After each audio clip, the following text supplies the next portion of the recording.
It started on a Tuesday. Not a dramatic day by any stretch, just a quiet, suburban Tuesday in Milwaukee.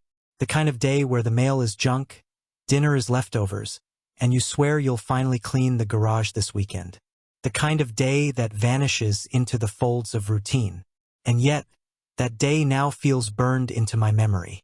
Karen was in the shower. I was just grabbing a bottle of water from the fridge when I noticed her phone buzzing on the counter. We're not the kind of couple who snoop. We'd always been open about passwords, our devices lying around unlocked more often than not. But this time, I wasn't looking for anything. I swear I wasn't. The screen just lit up as I turned, catching my eye with a single name. JB. And beneath it, a preview of the message. Can't stop thinking about last night. When can we do it again? My heart didn't drop right away. It hovered in my chest like it didn't quite know how to react. My first thought wasn't even suspicion, it was confusion. Who the hell is JB? One of her co-workers? A friend from the gym? A prank? I picked up the phone before I could talk myself out of it, only to see the screen fade to black in my hand. The notification was gone. I didn't know Karen's passcode. She'd changed it recently for work, she said, but even if I had known it, I don't think I would have opened it. Not yet. I just stood there holding her phone, my palms sweating against the smooth case. Karen came down the hallway a moment later, her wet hair twisted up, towel tight around her chest. She looked surprised to see me standing there like I'd been caught stealing. "Hey," she said, tilting her head, her voice light. "Everything okay?" I nodded, setting the phone down. "Yeah, just grabbing water." She reached for her phone without hesitation, her fingers wrapping around it almost instinctively. Not a flicker of worry on her face. "You want to watch something tonight?" she asked, already scrolling. "I think there's a new episode of that renovation show we like." And that was it. Like nothing happened. Like my stomach hadn't just knotted up in ways I couldn't explain. I didn't confront her. Not then. I spent the rest of the evening watching her from the corner of my eye while some couple turned an old barn into a modern farmhouse on TV. She laughed at the right parts, leaned against me on the couch, even grabbed my hand once while commenting on a backsplash she hated. But her phone never left her lap. When we went to bed, I pretended to be tired. I turned out the light early and faced the wall while she scrolled in the dark. I could hear the occasional tap of her screen. A quiet notification buzz quickly dismissed. The next morning, she was radiant. Not in the suspicious sense, just cheerfully normal.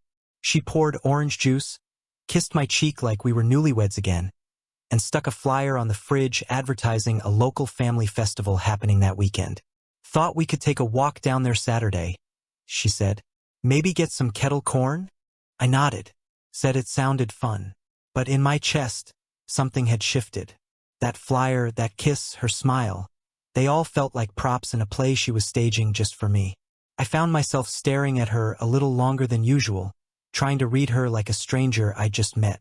On my drive to work, I kept playing the message over and over in my head.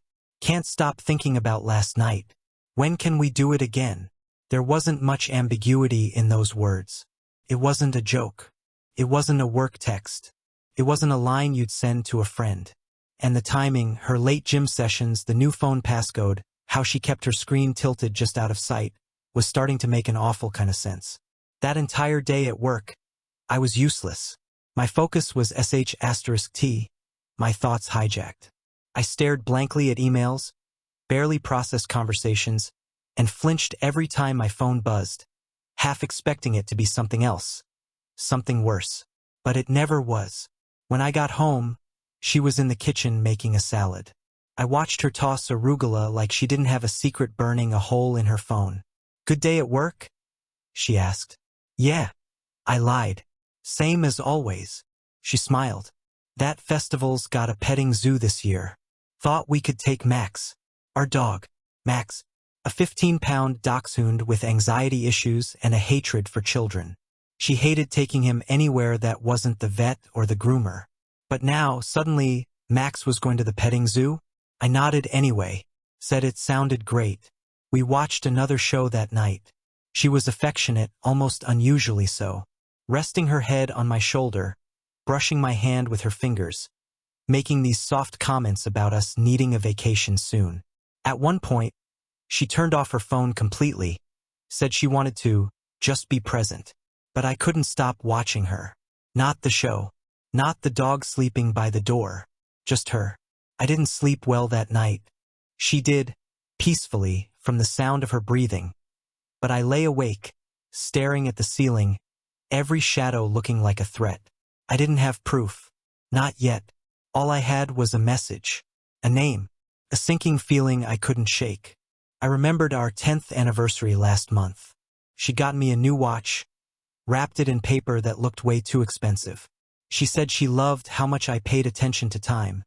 Said it reminded her how grounded I was. But now I wondered if she'd bought it out of guilt. The next morning, she was humming again, making toast and chatting about the weather. She wore perfume she hadn't touched in months. And when I kissed her goodbye, she held my face a second too long. "Have a good day, okay?" she said. And I couldn't help but wonder. Was she saying goodbye to her husband? Or just clearing the runway for whatever was coming next? By the time I got to the office, my hands were shaking. Couldn't work. Couldn't concentrate. The air felt thick with everything I hadn't said. And I still had no plan. But I knew this wasn't nothing. I knew that the woman I kissed goodbye that morning might be living a second life I hadn't been invited to. And if that was true, I wasn't sure I could just sit back and watch it unfold. Once you notice a crack, you can't stop staring at it. That's how it felt in the days after I saw the message from JB. Like a fracture had opened in the middle of our lives, barely visible on the surface, but growing wider by the hour. I didn't confront Karen. Not yet. Instead, I started watching. It began with small observations, the kind you'd normally brush off. She ordered delivery 2 nights in a row, which wasn't like her. Karen loved cooking. It was one of the things that brought us together. She used to say that chopping onions helped her think. But lately, she barely touched the cutting board. I asked if she wasn't feeling well, and she just shrugged. "Busy week. You know how it is." Her gym habits changed, too. Not just in frequency, she was going more often, but in vibe. She used to invite me along, joke about us doing couple workouts. Now, the invites stopped. If I mentioned tagging along, she'd deflect. "Too crowded tonight," she said once. "You'd hate it." Another time, "I've got a different trainer now. It's more personalized. Kinda awkward to bring someone else." That word, personalized, stuck with me for some reason. She also started bringing her phone with her everywhere. Into the bathroom. Into the laundry room. She kept it face down, even when we were just having dinner. Once, she forgot it in the bedroom and sprinted back like she'd left the stove on. I told myself I was imagining things. Paranoia. Maybe I was just overanalyzing because of that one message. But then there were the texts. I'd walk into the room, and she'd freeze mid-type. Her fingers hovered above the screen like a pianist caught on the wrong note. Sometimes, she'd flip the phone over before I could get close. Other times, she'd pretend she was replying to a work email, though her expression always looked off. She started laughing at her phone more, too. Not the casual chuckle you give a meme, but that hushed, private kind of laughter. The kind that makes you feel excluded even when you're in the same room. I'd ask, "What's so funny?" And she'd say, "Oh, just a dumb group chat," without showing me. Always without showing me. One Friday night, she said she was going to a girls' night at a wine bar with Emily and Rena. That wasn't unusual, they did that once every few weeks. But her outfit was different. Karen always dressed well, but this time she went the extra mile. New blouse, tight jeans I hadn't seen in a while, the perfume she usually saved for anniversaries. I said, "You look amazing," and she smiled like that was the goal.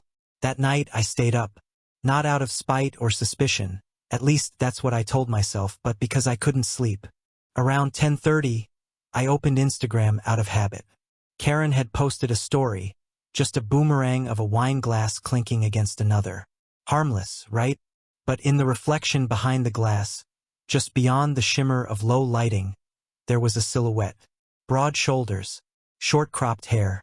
Definitely not Emily or Rena. I watched it again, paused, zoomed in. It was a man. There was no tag, no caption. Just the glass, the cheers, and that unmistakable shape in the background. My mouth went dry. I didn't say anything when she got home around midnight. She smelled like expensive wine and lavender shampoo. She tiptoed into the bedroom, thinking I was asleep. I wasn't. I lay there breathing slow and shallow, trying to ignore the pounding in my ears. The next morning, she was sweet. Too sweet. Made coffee, offered to pick up breakfast sandwiches, played with Max like she was auditioning for a commercial. It would have been endearing if it didn't feel like a cover. I was thinking, she said, we should take the trip to Door County next month. I blinked. Door County? Yeah, she said, opening the fridge. We haven't done a weekend away in forever. She wasn't wrong. But the timing felt odd. Like a distraction. Over the next few days, I started tracking time. Monday, gym from 5:45 to 8:30. Tuesday, work drinks until 10 p.m. Wednesday, gym again, same hours. Each time, I took note of her outfit, her energy when she got home, the way she answered my questions. Always surface-level answers. Once I asked, how's Emily doing? You haven't mentioned her in a while. She paused just for a second. She's good. Busy. Wasn't she at girls' night? Another pause. Yeah. Why? No reason, I said, and smiled like I believed her. I didn't. I started noticing the way she texted late at night. The little grin she'd try to hide. The screen brightness turned all the way down. One night, she got a message and angled the phone away so deliberately I thought she might dislocate her wrist. I started staying up later, pretending to read or work while keeping one ear tuned to the rustle of sheets and the glow of her screen. Some nights, she'd quietly leave the room and return 20 minutes later, pretending nothing happened. One night, she came home from the gym and jumped in the shower like she was late for something. She usually took her time unwinding, scrolling on the couch with a LaCroix and a blanket. Not this time. This time, she beelined to the bathroom, phone still in hand. That night, I sat on the edge of the bed and stared at the floor tiles, wondering what kind of story I was now a character in. I didn't want to be the guy sneaking around, doubting everything. But what was I supposed to do, pretend? It was the silence between us that screamed the loudest. The way we went through the motions, each day passing with fewer real conversations. We talked about groceries. Her cousin's wedding. The neighbor's weird lawn ornaments. But not us. Not what mattered. Sometimes I thought maybe I was overreacting. That I'd built an entire theory out of a single message and a reflection in a wine glass. But then I'd catch the look in her eyes when she checked her phone, the way it softened like she was being seen by someone else. There's a kind of an asterisk Macy in secrecy. And whatever it was, she wasn't sharing it with me anymore. One night, as she scrolled through her phone beside me, I pretended to be asleep. I let my breath deepen, my eyes flutter shut.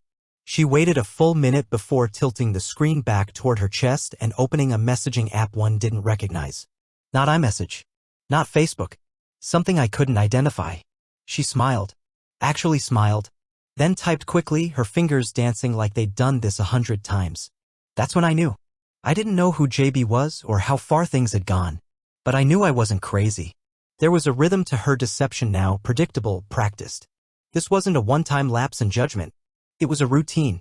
I didn't say anything the next morning. I just kissed her cheek, said I'd be working late, and left. But as I pulled out of the driveway, I opened a browser tab on my phone. How to monitor iPhone activity through Apple ID. It was time to stop guessing. There's a moment when suspicion hardens into certainty that breaks something inside you. A before and an after. Before, there's hope.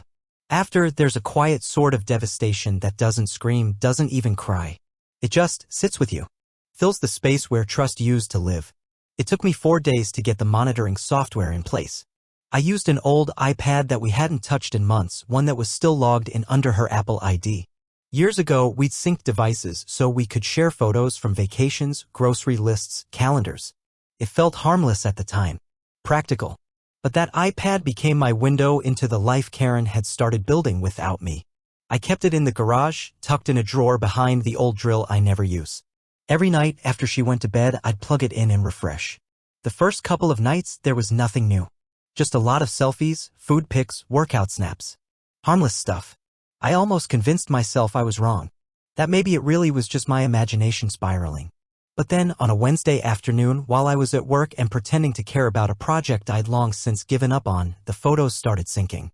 At first, it was just a few *TS Karen at a bar, dim lighting, dressed in that green top she said she hated.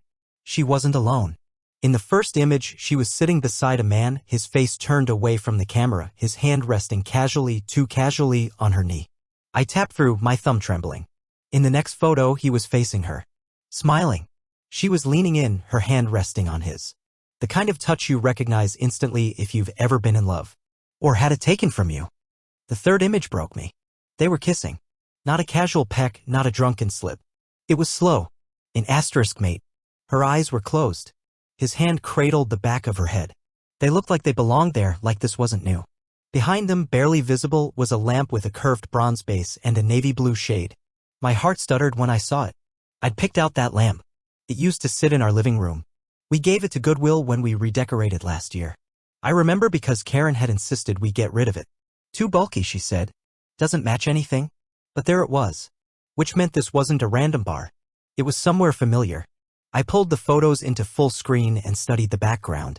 The exposed brick wall. The old jukebox. The hanging lights shaped like mason jars. I'd been there. It was the bar 3 blocks from her gym. She hadn't just stumbled into a mistake. She'd built a routine around this man. That night, I didn't sleep. I didn't even lie down. I sat in the garage with the iPad on my lap, scrolling through photos, messages, timestamps. I found a text thread, fragments of it at least. Nothing explicit, but enough to sting. JB, last night was perfect. JB, you looked unreal in that green top. Karen, you're trouble. But the fun kind. JB, you love it. Karen, maybe? I closed the iPad, set it aside, and stared at the drywall in front of me until the sun started to rise. When I walked back inside, Karen was making coffee. She was wearing one of my t-shirts, humming to herself like we were living in a rom-com. You okay? She asked, tilting her head. Didn't sleep well, I said. She handed me a mug, kissed my cheek, and said, let me know if you need anything today. I looked at her for a long time, wondering how she could be so calm. How she could do that and still smile at me like I was her favorite person in the world. I'm good, I said finally. And I was. Not okay, but clear. That night, I didn't go to the garage. I didn't open the iPad. I didn't need to. I just sat across from her at dinner, nodding when she talked about work, pretending to care about her coworker's birthday party, and wondering if she'd washed her mouth before kissing me that morning. I watched her closely. Every movement. Every pause. Every time she picked up her phone and smirked at something she wouldn't share. And I said nothing. Not because I was afraid, but because I needed to decide what to do with what I knew. The next day at work, I couldn't focus. Again. I sat in my car during lunch, scrolling through our wedding photos like a masochist, remembering vows that clearly only meant something to one of us. That afternoon, more photos appeared on the iPad. A hotel room this time. The lighting was warm and soft. There were rose petals on the bed, actual rose petals. She was lying on her side, facing the camera, her face half hidden by the pillow. She was whispering something in a video clip. I turned the volume down low and hit play. I wish I could stay like this, she said, smiling into the lens. You make me forget everything. She laughed softly and the video cut out. I didn't cry. I didn't scream. I felt nothing. Numbness, I've learned, is worse than pain.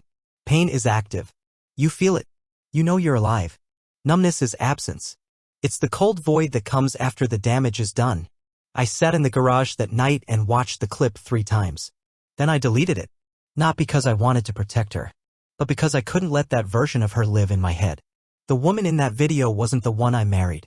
She looked like her, spoke like her, but she belonged to someone else now. The following morning, I packed a bag. Just a small duffel. A few clothes. My laptop. A notebook. I didn't say goodbye. Didn't leave a note. I waited until Karen was in the shower humming, as always, and I walked out the door. I turned off my location sharing. Disabled Find My iPhone. Then drove an hour north to a lakeside motel I remembered from a work retreat a few years back. It was quiet. Cheap. Perfect. The first thing I did when I got to the room was open my email. Years ago, Karen used to write me these long messages. Love letters, basically. When we were first dating, she'd send paragraphs about the way I made her feel safe, how she loved that I always kept an extra water bottle in the car, or that I folded towels like a hotel. I reread them. Every one. They used to make me feel like I mattered. Now they read like fiction. I didn't sleep much that night. The motel walls were thin. I could hear the guy in the next room snoring through the vent. But the quiet around me without her in it felt honest. Back at the house, my absence went unnoticed for exactly 23 minutes. Then the text started. Karen, where are you? Karen, You didn't say anything this morning. I'm getting worried. Karen, please call me. I didn't answer. Not that day. Not the next. By the third day, she called my sister. Claimed I was missing. That she was scared. My sister called me. I picked up on the second ring. I'm fine, I said. You sure? Yeah. What's going on? Nothing I want to talk about. She paused. Then said, okay. You don't have to. Just come home when you're ready. But I wasn't sure I'd ever be ready. Not for that home. Not for that version of my life. That night, I sat by the lake and wrote a list. 2 columns before and after. Before, trust, shared meals, dumb inside jokes, Sunday mornings, laughter. After, doubt, silence, excuses, secrecy, lies. The imbalance was staggering. Still, I stayed quiet. No confrontation. No revenge. Just observation. Because now that I had proof, a real proof, what came next was mine to decide. And I wasn't going to let her write the ending. The morning I left, I didn't feel heroic. I didn't feel vindicated.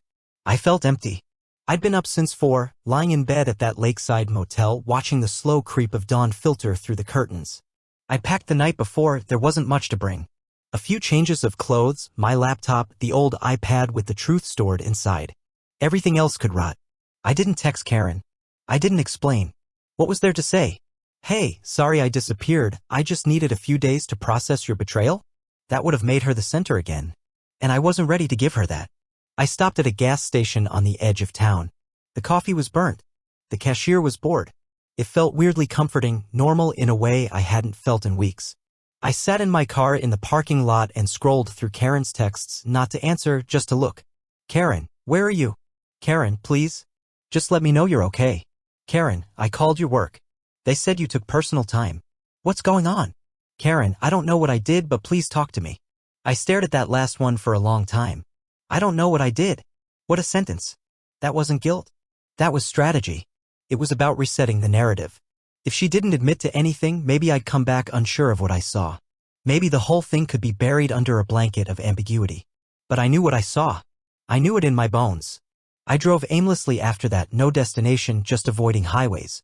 Eventually, I found another cheap motel off a back road near a marsh preserve. The kind of place where the front desk is manned by someone's grandpa and the vending machine still sells 50-cent candy bars. I paid cash. Used a fake name. Told the clerk I was a writer working on a book. He nodded like he'd heard it before. In the room, I sat on the edge of the bed and did something I hadn't done in years. I opened the old folder on my laptop labeled us. It had photos, videos, emails. Memories of a different Karen, one who used to write, I miss you even when I was only gone for a meeting. One who danced barefoot in the kitchen and left little notes in my car's glove box. I scrolled until I hit a letter she wrote me on our 2nd anniversary. I still can't believe someone like you chose someone like me. Every morning I wake up next to you feels like a promise. I'll never take that for granted. The irony was so sharp I actually laughed. I laughed until I choked. Then I slammed the laptop shut and lay back on the mattress, arms across my chest like a body in a coffin. Later that night, I got a call. It was from my sister again. She came to my house, she said. Sobbing. Of course she did. She said she doesn't know where you are. She's scared something happened.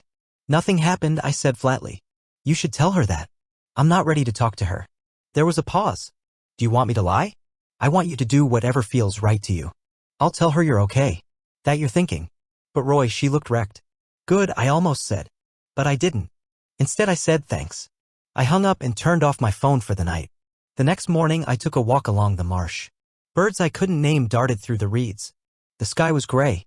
I watched a turtle crawl over a fallen branch and envied its simplicity. I wanted to be angry, but mostly I just felt disoriented.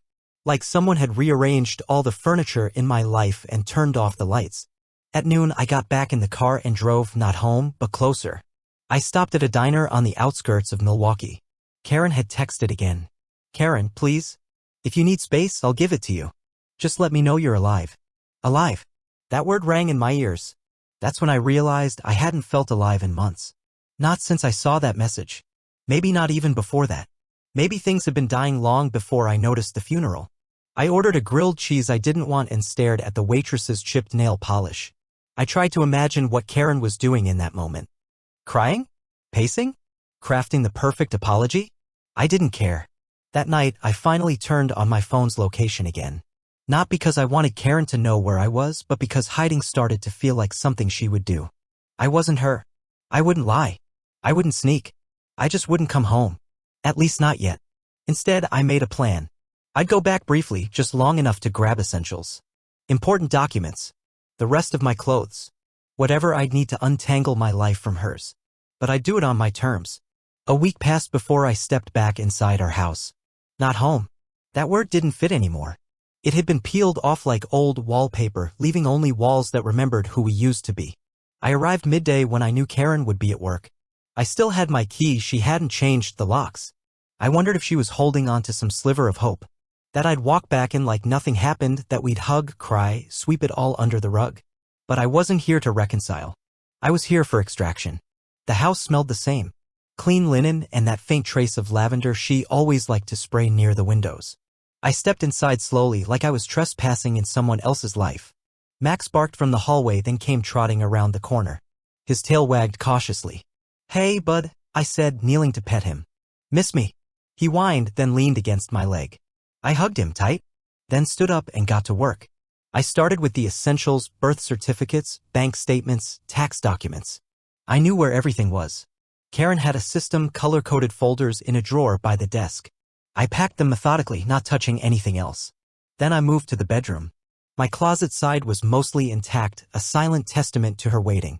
I filled a duffel bag with clothes, shoes, the toiletries I cared about. I didn't take my suit. I didn't need it anymore. I paused by the nightstand. My old watch, the one she got me for our anniversary, still sat in the tray. I picked it up, felt the weight of it, then set it back down. Some things didn't belong with me anymore. Just before I left, I remembered something. The external hard drive. Years ago, I had set it up to automatically back up her phone and laptop over Wi-Fi. She didn't know it wasn't a secret exactly, just something I never explained. It sat behind the TV, buried under wires and dust. I used to tell myself it was for safety, a way to preserve photos, files. A quiet backup of our life. Now, it might be the only honest record of what really happened. I pulled it out, slipped it into my backpack, and left. I didn't stop to look around. I didn't give the house a goodbye glance. I just shut the door, locked it, and walked away. Back at the motel, I plugged in the hard drive. It was old, slow. The folder structure hadn't changed much since I'd last checked it years ago. Her photo albums were there, buried in dates. So were the videos. Voice memos. Messages. I started at the top. Recent files. One stood out, a video, timestamped 3 weeks ago. Right around our anniversary. I hesitated. Then I clicked. It opened to a hotel room. Dim light. Curtains drawn.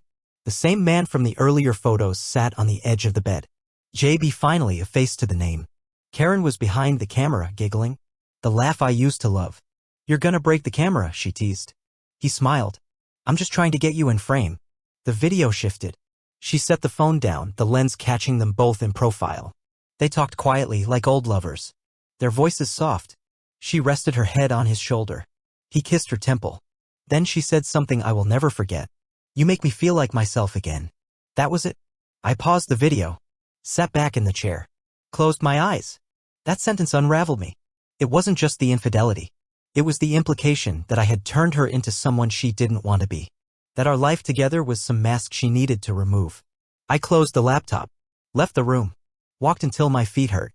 No direction, just motion. I ended up at a gas station, bought a soda I didn't drink, and stood outside under the buzzing light. I wanted to scream. Instead, I sat on the curb, opened my phone, and finally replied to one of her texts. I came by the house. Got what I needed. Don't contact my family anymore." She didn't respond right away. Hours passed. Then, at 11:48 p.m., my phone buzzed. "Karen, you don't have to do this. We can fix it. Please talk to me." I didn't reply. The next morning, she sent a longer message. "Karen, I know you're hurt. I messed up. I've been scared, confused. But I want to fix this. I'll go to therapy. I'll stop seeing him. Whatever it takes." She was bargaining now.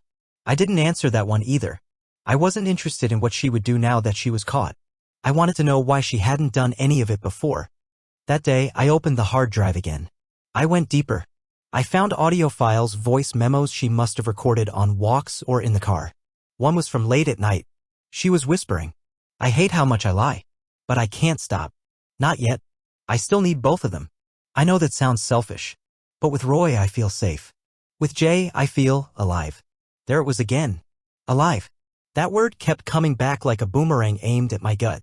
I copied the file onto my laptop, then into the cloud. Not because I wanted to keep it, but because it was real. Raw. Unfiltered. A reminder that I wasn't crazy. Another video was shorter, 10 seconds. Karen, in a towel, in that same hotel room. Say it, Jay's voice said from behind the camera. Karen smiled. I wish I could wake up next to you every day. I didn't watch it again. That night, she called. I let it ring out. She left a voicemail. Her voice was tight, controlled, like she was reading from a script. Roy, I know you're hurting. And I know I don't deserve your forgiveness. But I need to talk to you. I'm falling apart. Please. I'm not asking for you to take me back, I just need to see you. I deleted it. 3 days later, she showed up at my office. She waited outside my building. I saw her from the window, arms folded, pacing. My coworker Mark asked, "Isn't that your wife?" "Not anymore," I said and turned back to my computer. She stayed for 30 minutes. Then she left. Later that night, my sister texted. "Sister, she came by again." I told her she's not welcome. "Me, thanks." "Sister, you doing okay?" "Me, getting there." It was true. For the first time, I felt something like clarity. Karen's messages became more erratic after that. One day, she'd send an apology. The next, she'd lash out. Say I abandoned her. Say I was punishing her too harshly. That I was being cold. I didn't answer any of them. Then, finally, silence. No texts. No calls. No voicemails. The quiet was loud at first. But over time, it settled into something else. Peace. And for the first time in months, I slept through the night. When the silence came, I thought it might feel like closure. But it didn't. Not right away. Karen's messages had stopped. The apologies, the justifications, the pleas, they dried up over the course of a week like a storm that finally ran out of clouds. And when it was over, all that remained was stillness. No more calls at midnight. No more voicemails that sounded like confessions whispered to ghosts. But the aftermath, the collapse was just beginning. She started showing up. Once at my workplace, her eyes red-rimmed, standing near the entrance like she didn't know how she got there. Another time at my sister's house, clutching a folder she claimed was full of therapy records. "Proof I'm trying," she'd said. My sister didn't let her in. I didn't engage. I had nothing to say, and she had said more than enough. The divorce paperwork moved forward. I filed without fanfare. The evidence I'd gathered, photos, texts, voice recordings, was more than enough to make the process simple, even if the emotional part was anything but. Karen tried to talk to my family as if appealing to them would somehow give her back the version of me she broke. But they already knew. I didn't ask them to take sides, they just did. Quietly, resolutely. My sister. My dad. Even her own mother, who called me with a voice full of heartbreak and said, "I'm sorry, Roy. I don't know who she's become." Neither did I. Karen didn't fight the divorce. She didn't ask for the house. She didn't ask for anything. I think she knew. She was living in a small apartment by the time the paperwork finalized. I heard from a mutual friend that she'd stopped going to the gym, canceled her social media, and barely spoke at work. Sometimes I imagined her walking through the grocery store alone, passing the kettle corn stand at the fall festival she once taped to our fridge. I wondered if she ever looked at it and thought about what she gave up. But I didn't dwell. I couldn't. The weight of her choices was hers to carry now. 3 months after I left, I bought a small house by the river. It wasn't fancy, 2 bedrooms, creaky floors, a porch that needed sanding, but it was mine. Quiet, sunlit, imperfect in ways that made it feel like something worth rebuilding. I filled it slowly. I didn't rush to decorate or fill the silence. I liked the quiet now. It didn't feel like punishment anymore. It felt like peace. On weekends, I fished with my younger brother. We didn't talk much, but we didn't need to. We just cast lines into the water, let the wind speak for us. Sometimes that was the only place I could breathe fully. I didn't post anything online. I didn't check hers. I cut those threads and let them drift. Karen was a chapter, not a life sentence. One afternoon, I got a letter in the mail. No return address. Just my name in handwriting I knew by heart. Inside, a single page. "I don't expect forgiveness. But I want you to know I'm sorry. For everything." I didn't realize how much damage I'd done until I saw the aftermath. "You didn't deserve any of it." That was all. No promises. No requests. Just remorse. I read it once. Then I burned it. Not out of anger. But because I didn't need it. I didn't need her guilt to validate my pain. I'd already walked through the fire. I didn't need to carry ashes. These days, the quiet in my home feels different. It doesn't echo anymore. It wraps around me. Safe. Uncomplicated. There's nothing left to hide. No secrets. No second phones. No shadows on glass behind wine flutes. Just sunlight through clean windows. Just me. And finally, that's enough.